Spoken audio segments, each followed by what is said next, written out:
നമസ്കാരം. എല്ലാ മലയാളി വാർത്താ പ്രേക്ഷകർക്കും നല്ലൊരു ദിവസം ആശംസിച്ചുകൊണ്ട് വാർത്തകളിലേക്ക് കടക്കുകയാണ്. ഏവർക്കും സ്വാഗതം. കേന്ദ്ര സഹമന്ത്രി സുരേഷ് ഗോപിയോട് ഉടൻ ഡൽഹിയിലെത്തണമെന്ന് പ്രധാനമന്ത്രിയുടെ നിർദ്ദേശം.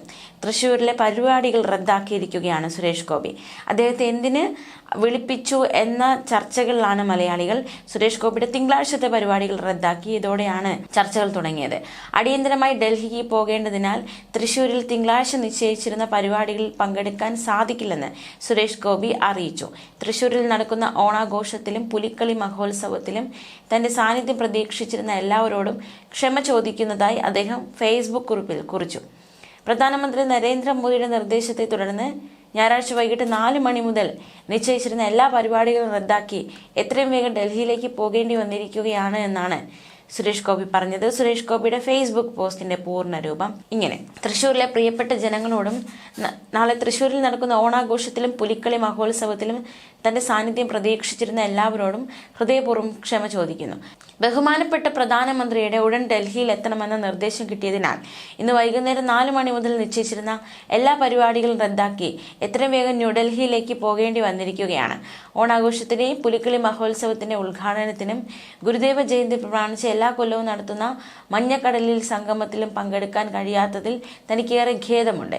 അതുപോലെ ഇരിങ്ങാലക്കുട സ്റ്റേഷനിൽ പാലരുവി എക്സ്പ്രസിന്റെ ഫ്ളാഗ് ഓഫ് ചടങ്ങിലും പങ്കെടുക്കാൻ കഴിയില്ല. എന്നിരുന്നാലും ഇരിങ്ങാലക്കുടയിൽ നിന്ന് യാത്രക്കാരുടെ നേതൃത്വത്തിൽ നടക്കുന്ന ചടങ്ങ് താൻ വിലമതിക്കുകയും പൂർണ്ണമായി അംഗീകരിക്കുകയും ചെയ്യുന്നു. ഇരിങ്ങാലക്കുടയിൽ മറ്റൊരു പ്രധാന ട്രെയിൻ സ്റ്റോപ്പ് ഉടൻ ലഭ്യമാക്കാൻ താൻ പ്രവർത്തിച്ചുകൊണ്ടിരിക്കുകയാണ്.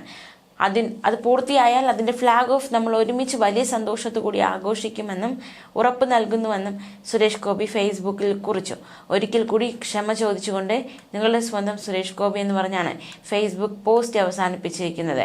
അതേസമയം ആഗോള അയ്യപ്പ സംഗമത്തിൽ ഒരു കാരണവശാലും പങ്കെടുക്കില്ലെന്ന് കേന്ദ്ര സഹമന്ത്രി സുരേഷ് ഗോപി നിലപാട് വ്യക്തമാക്കിയിരുന്നു. ഇതുമായി ബന്ധപ്പെട്ട വിവാദങ്ങളൊന്നും താനില്ല. അയ്യപ്പ സംഗമത്തിലേക്ക് ക്ഷണിച്ചു എന്ന ചോദ്യത്തിന് ദേവസ്വം ബോർഡ് പ്രസിഡന്റ് തന്നോട് പറയണമായിരുന്നു എന്നായിരുന്നു സുരേഷ് ഗോപിയുടെ മറുപടി. ഇത്രയും കാലം എന്തുകൊണ്ട് തന്നോട് പറഞ്ഞില്ല? അദ്ദേഹത്തോട് എല്ലാം പറഞ്ഞിട്ടുണ്ടെന്നും സുരേഷ് ഗോപി ആലപ്പുഴയിൽ വ്യക്തമാക്കി.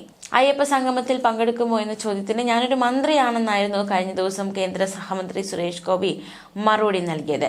സംഗമത്തിന് അദ്ദേഹത്തെ Devaswom board president PS Prashanth ക്ഷണിച്ചിരുന്നെന്നും ഇതേക്കുറിച്ച് ചോദിച്ച മാധ്യമ പ്രവർത്തകരോട് സുരേഷ് ഗോപി പ്രതികരിച്ചു. അതേസമയം ട്രാൻസ്ജെൻഡർ സമൂഹത്തിന് സംസ്ഥാന സർക്കാർ നൽകാനുള്ള ധനസഹായം നൽകിയില്ലെങ്കിൽ അടുത്ത ഓണത്തിന് മുൻപ് കരുവന്നൂർ മോഡൽ സമരം ആരംഭിക്കുമെന്ന് കേന്ദ്ര സഹമന്ത്രി സുരേഷ് ഗോപിയുടെ മുന്നറിയിപ്പ്. തിരുവനന്തപുരത്ത് ട്രാൻസ്ജെൻഡറിനോടൊപ്പമുള്ള ഓണാഘോഷത്തിൽ പങ്കെടുത്ത് സംസാരിക്കുകയായിരുന്നു അദ്ദേഹം. ട്രാൻസ് സമൂഹത്തിന് എന്തെങ്കിലും ചെയ്യാൻ സാധിക്കുന്നത് ദൈവത്തിന്റെ അനുഗ്രഹമാണ്. സംസ്ഥാന സർക്കാർ സഹായം നൽകണം. ട്രാൻസ് സമൂഹത്തിലെ 10 പേർക്ക് കൂടി ശസ്ത്രക്രിയയ്ക്കായി തുക നൽകും. ട്രാൻസ് സമൂഹത്തിന്റെ കൂടെ താൻ എന്നും ഉണ്ടാവുമെന്നും സുരേഷ് ഗോപി പ്രസംഗത്തിൽ പറഞ്ഞു. ട്രാൻസ് സമൂഹത്തിന് സംസ്ഥാന സർക്കാർ സഹായം നൽകാൻ തയ്യാറായില്ലെങ്കിൽ കേന്ദ്രമന്ത്രി പദം 2 ദിവസത്തേക്കെങ്കിലും രാജിവെച്ചു വന്ന് ആ സമരം നയിക്കുമെന്നും തിരികെ ചെന്ന് വീണ്ടും മന്ത്രിയാകുമെന്നും സുരേഷ് ഗോപി പറഞ്ഞു. അതിനിടെ കണ്ണമൂലയിലെ വീട്ടിലെത്തി നടൻ മധുവിന് ഓണക്കോടിയും ഓണസമ്മാനങ്ങളും നൽകി ഗവർണർ രാജേന്ദ്ര വിശ്വനാഥ് ആർലേക്കറും കേന്ദ്രമന്ത്രി സുരേഷ് ഗോപിയും. ഗവർണറുടെ പത്നി അനഘ ആർലേക്കറും ചെറുമകൻ ശ്രീഹരിയും ഒപ്പമുണ്ടായിരുന്നു. ഉത്രാട ദിനത്തിൽ വൈകിട്ട് 4:30 ഗവർണറും സുരേഷ് ഗോപിയും മധുവിനെ കാണാനെത്തിയത്. മധുവിന്റെ മകൾ ഡോക്ടർ ഉമാ ജെ നായർ, ഭർത്താവ് കൃഷ്ണകുമാർ, മറ്റു ബന്ധുമിത്രാദികൾ എന്നിവർ ചേർന്ന് ഇരുവരെ സ്വീകരിച്ചു.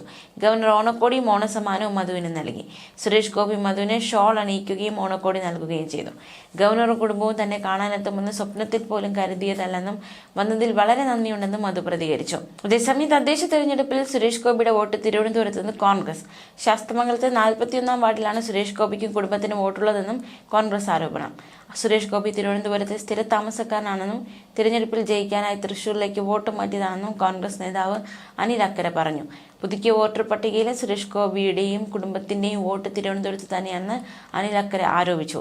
തിരുവനന്തപുരത്ത് സ്ഥിര താമസക്കാരനാണ് സുരേഷ് ഗോപി എന്നതാണ് ഇത് വ്യക്തമാക്കുന്നതെന്നും അനിൽ അക്കര പറഞ്ഞു. ന്യൂസ് ഡെസ്ക് മലയാളി വാർത്ത.